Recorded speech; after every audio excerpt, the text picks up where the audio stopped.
নমস্কাৰ, মই ৰাণা গগৈ। বিগত কেইবামাহ ধৰি কৃষক নেতা অখিল গগৈ কাৰাগাৰত বন্দী হৈ আছে। এটাৰ পাছত আনটো অভিযোগত কৃষক নেতাগৰাকীক বন্দী কৰা হৈছে। এতিয়া কৃষক নেতা অখিল গগৈৰ মুক্তিৰ দাবীত সকলো সৰব হৈ পৰিছে। কৃষক নেতাগৰাকীৰ মুক্তিৰ দাবীত জনমত গঠন কৰা হৈছে, প্ৰচাৰ অভিযান চলোৱা হৈছে আৰু আজিৰে পৰা মহানগৰীৰ চানমাৰীৰ পৰা প্ৰচাৰ অভিযান চলোৱা হৈছে। এই সন্দৰ্ভত আমাৰ সাংবাদিক পল্লৱী বৰাৰ এক ৰিপৰ্ট আগবঢ়াইছো। যোৰহাটত কা বিৰোধী আন্দোলন কৰি থকাৰ মাজৰ পৰা 12 ডিচেম্বৰত অখিল গগৈক আটক কৰা হৈছিল আৰু সেই তেতিয়াৰ পৰা কাৰাৰুদ্ধ কৃষক নেতা অখিল গগৈ 9 মাহ তেওঁ জেলত এতিয়া কাৰাবন্দী হ'বলগীয়া হৈছে আৰু সেয়েহে অখিল গগৈ মুক্তিৰ দাবীত আজি কৃষক মুক্তি সংগ্ৰাম সমিতিয়ে প্ৰচাৰ অভিযান চলাইছে চানমাৰীত। আমি তেখেতলোকৰ সৈতে কথা পাতিম। আজি 9 মাহে জেলত আছে অখিল গগৈ। যোৰহাটত কা বিৰোধী আন্দোলনত ভাগ লোৱাৰ অংশ লোৱাৰ পৰাই এতিয়া 9 মাহ অৰ্থাৎ কিমান দিন কৈছে আপোনালোকে 264 দিন তেওঁ অতিক্ৰম কৰিছে। গতিকে আপোনালোকে আজি এনেধৰণৰ কাৰ্যসূচী গ্ৰহণ কৰিছে তেওঁ মুক্তিৰ দাবীত, কি ক'ব? হয়, আমি আজিৰ পৰা সমগ্ৰ অসম জুৰি কৃষক নেতা অখিল গগৈৰ মুক্তিৰ দাবীত প্ৰচাৰ পত্ৰিকা আমি বিতৰণ কৰা কাৰ্যসূচী আৰম্ভ কৰিছোঁ। অখিল গগৈ ডাঙৰীয়াক চৰকাৰে সম্পূৰ্ণ ষড়যন্ত্ৰমূলকভাৱে সম্পূৰ্ণ স্বেচ্ছাচাৰিতাৰে তেওঁ কাৰাবন্দী কৰি ৰাখিছে। সেয়া অসমৰ ৰাইজে ইতিমধ্যে দেখিছে।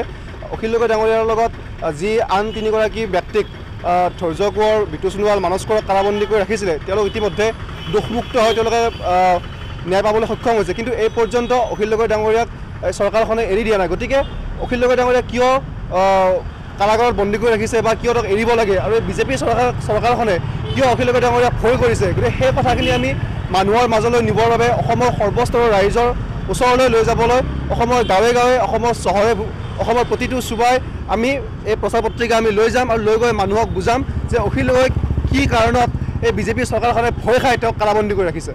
মাজতে তেওঁৰ শাৰীৰিক অসুস্থতা আৰু অৱনতি দেখিবলৈ পোৱা গৈছিল, কৰোণাত আক্ৰান্ত হৈছিল। তাৰ পাছত দেখিবলৈ পোৱা গৈছিল যে অভিযোগ উঠিছিল ভালকৈ চিকিৎসা প্ৰদান কৰা নাই। তেনে ক্ষেত্ৰতো কিন্তু কৃষক মুক্তি সংগ্ৰাম সমিতিয়ে সহজোৰে উত্থাপন কৰিছে যে তেওঁক মুক্তি দিব লাগে। আৰু এতিয়া কৃষক মুক্তি সংগ্ৰাম সমিতিৰ নেতৃত্বত এটা দল খোলা হৈছে, য'ত সেই নেতাগৰাকীয়ে যিহেতু নাই, তেওঁ কাৰাবন্দী হৈ আছে। তেনেহ'লে কি হ'ব, পাছৰ সময়খিনিত কি হ'ব? চাওক, এতিয়া যিহেতু ৰাজ্যত কৰোণা সময় আৰু কৰোণা সময়ত আমি দেখিছোঁ যে ৰোগীসমূহে বা কৰোণা যিসমূহ মানুহে নিজক টেষ্ট কৰাব বিচাৰে তেওঁলোক স্বইচ্ছাই গৈ হস্পিটেলত টেষ্ট কৰাব লগা হৈছে। কিন্তু অখিল গগৈ ডাঙৰীয়াৰ ক্ষেত্ৰত আমি দেখিলোঁ যে আমি প্ৰতিবাদ কৰিব লগা হৈছে তেওঁ হস্পিটেললৈ আনিবৰ বাবে। আমি আদালতৰ কাষ চাপিব লগা হৈছে। আদালতে ন্যায় দিয়াৰ পিছতে বা আদালতে কথা কোৱাৰ পিছতে তেওঁক হস্পিটেলত ভৰ্তি কৰোৱা হৈছে। গতিকে এই চৰকাৰখনে সম্পূৰ্ণ চেষ্টা কৰিছিলে যে বহুত কষ্ট পাইছোঁ বুলি তেওঁ আমি বাৰম্বাৰ আমি আদালতত কৈছোঁ, বাৰম্বাৰ আমি পুলিচ প্ৰশাসনক কৈছোঁ, বাৰম্বাৰ চৰকাৰক কৈছোঁ যে অখিল গগৈ ডাঙৰীয়া কেৱল কৰোণাতে নহয়, তেওঁ কেইবাটাও ৰোগত আক্ৰান্ত হৈ আছে। তেওঁৰ যি পিঠিৰ বিষ বা তেওঁৰ কিডনী তেনেকুৱা ধৰণৰ বিভিন্ন ধৰণৰ ৰোগত আক্ৰান্ত হৈ আছে। গতিকে তেওঁক যথাযথ চিকিৎসা ব্যৱস্থা কৰিব লাগিছিল। কিন্তু আমি বাৰম্বাৰ প্ৰতিবাদ কৰাৰ পিছত আৰু আদালতে ন্যায় দিয়াৰ পিছত, আদালতে ৰায় দিয়াৰ পিছতহে তেওঁক কিন্তু হস্পিটেলত ভৰ্তি কৰোৱা হ'ল। আৰু গতিকে আমি দেখিছোঁ যে চৰকাৰে সম্পূৰ্ণভাৱে স্বেচ্ছাচাৰিতা চলাইছে আৰু ষড়যন্ত্ৰমূলকভাৱে অখিল গগৈ ডাঙৰীয়াক প্ৰাণে মৰাৰ বাবে চেষ্টা কৰিছে আৰু সেই কেতিয়াও সফল হ'বলৈ আমি নিদিওঁ। অসমৰ ৰাইজে কেতিয়াও সফল হ'বলৈ নিদিয়ে, সেয়া আমাৰ এক কথা। আৰু যি ৰাজনৈতিক দলৰ কথা কোৱা হৈছে, সেই ৰাজনৈতিক দল আমি বাৰম্বাৰ কৈছোঁ অসমৰ সকলো ৰাইজ একত্ৰিত হ'ব লাগিব, সকলো আঞ্চলিক দল একত্ৰিত হ'ব লাগিব। যদি বহুধা বিভক্ত যদি এতিয়া ৰাজনৈতিক দল হয়, তেতিয়াহ'লে কেতিয়াও আমি এই ফেচিষ্ট চৰকাৰখনক আমি ঘূৰাবলৈ আমি সক্ষম নহ'ম। গতিকে সকলো একত্ৰিত হৈ একেটা ছাতিৰ তলতে আহি আমি বিজেপি চৰকাৰক প্ৰতিহত কৰিব লাগিব। বহুকেইটা গুৰুত্বপূৰ্ণ ইতিমধ্যে মন্তব্য দাঙি ধৰিছে। ইতিমধ্যে প্ৰচাৰ অভিযান অব্যাহত আহিছে। আপোনালোকে ক'ত ক'ত ৰাখিব প্ৰচাৰ অভিযান? ইয়াৰ পৰা আজি আমি ইয়াৰ পৰা আমি শিলপুখুৰীৰ ফালে যাম। দিনটো আমি যেনেকৈ পাৰোঁ প্ৰচাৰ পত্ৰিকা বিলাম আৰু ইয়াৰ সমান্তৰালভাৱে অসমৰ সকলোবোৰ জিলাত, সকলোবোৰ গাঁৱত আজিৰ পৰা প্ৰচাৰ পত্ৰিকাৰ অভিযান আৰম্ভ হৈছে। অখিল গগৈ মুক্তিৰ দাবীত আজিৰ পৰা এই যি প্ৰচাৰ অভিযান, তেওঁলোকে প্ৰচাৰ পত্ৰিকা বিলাইছে। যি ৰাইজ আছে অসমৰ, তেওঁলোকৰ মাজত প্ৰচাৰ পত্ৰিকা বিলাইছে। কাৰণ এজন সংগ্ৰামী নেতা তথা কৃষক মুক্তি সংগ্ৰাম সমিতিৰ উপদেষ্টা অখিল গগৈ ইতিমধ্যে কাৰাৰুদ্ধ হৈ আছে। গতিকে অখিল গগৈ মুক্তিৰ দাবীত এনেদৰে তেওঁলোকে প্ৰচাৰ অভিযান অব্যাহত ৰাখিছে। সকলোৰে হাতে প্ৰচাৰ পত্ৰিকা বিলোৱা দেখিবলৈ পাইছে।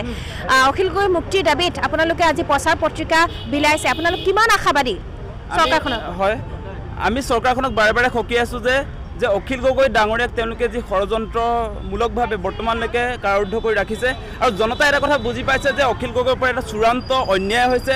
আৰু সেই কথাটো অন্যায় কৰি যে অখিল গগৈ ডাঙৰীয়াক এটাৰ পাছত এটা গোচৰ জাপি দি তেখেতক আবদ্ধ কৰি থৈছে তাৰ বিৰুদ্ধে আমাৰ আজিৰ তাৰিখৰ পৰা প্ৰচাৰ অভিযান আমি আৰম্ভ কৰিছোঁ। গুৱাহাটীত আমি প্ৰায় 1 লাখ প্ৰচাৰ পত্ৰিকা বিতৰণ কৰিম আৰু আমাৰ মূল টাৰ্গেটটো হৈছে অসমৰ 50 লাখ পৰিয়ালৰ ওচৰলৈ আমি যাম আৰু অখিল গগৈ ডাঙৰীয়াক যে বিজেপি চৰকাৰে অতি ষড়যন্ত্ৰমূলকভাৱে দীৰ্ঘদিন কাৰাৰুদ্ধ কৰিব খুজিছে তাৰ বিৰুদ্ধে যাতে ৰাইজে যাতে প্ৰতিবাদ কৰে তাৰ কাৰণে আমি সকলো অসমবাসী ৰাইজক আপোনালোকৰ সংবাদ মাধ্যমৰ জৰিয়তে আমি আহ্বান জনাইছোঁ আজি।